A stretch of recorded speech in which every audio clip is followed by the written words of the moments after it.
Sir ఈ రోజు victim వెళ్ళి పోలీస్ స్టేషన్ లో ఎన్నిసార్లు తిరగాలో అక్యూజ్డ్ వచ్చి అన్నిసార్లు తిరుగుతున్నాడా?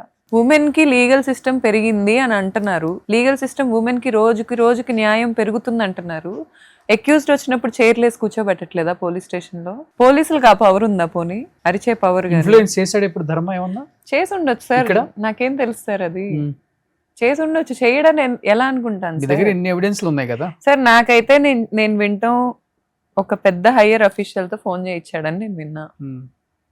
హయ్యర్ అఫీషియల్ అంటే పోలీసుల్లో హయ్యర్ అఫీషియల్ ఓ తో కాల్ చేయించాడని నేను విన్నా. ఓ చేపించిన ఏమైంది సార్? ఎవిడెన్సెస్ ఇచ్చాక నేను ఒక లా చదువుకున్న స్టూడెంట్ ని ఒకటి కాకపోతే ఇంకో చోటుకి వెళ్తాను. ఇప్పుడు ఉమెన్ కమిషన్ కూడా చాలా స్ట్రాంగ్ గా ఉంది కదా తెలంగాణలో.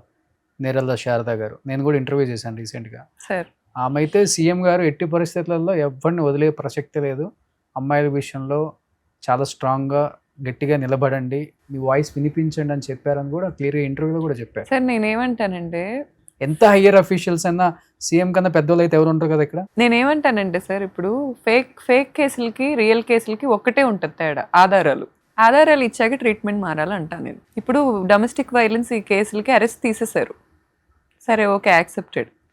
కుర్చీలేసి కూర్చోబెడుతుంటే ఎలా సార్ వాళ్ళకి మళ్ళీ చేయకూడదు అనిపిస్తుంది?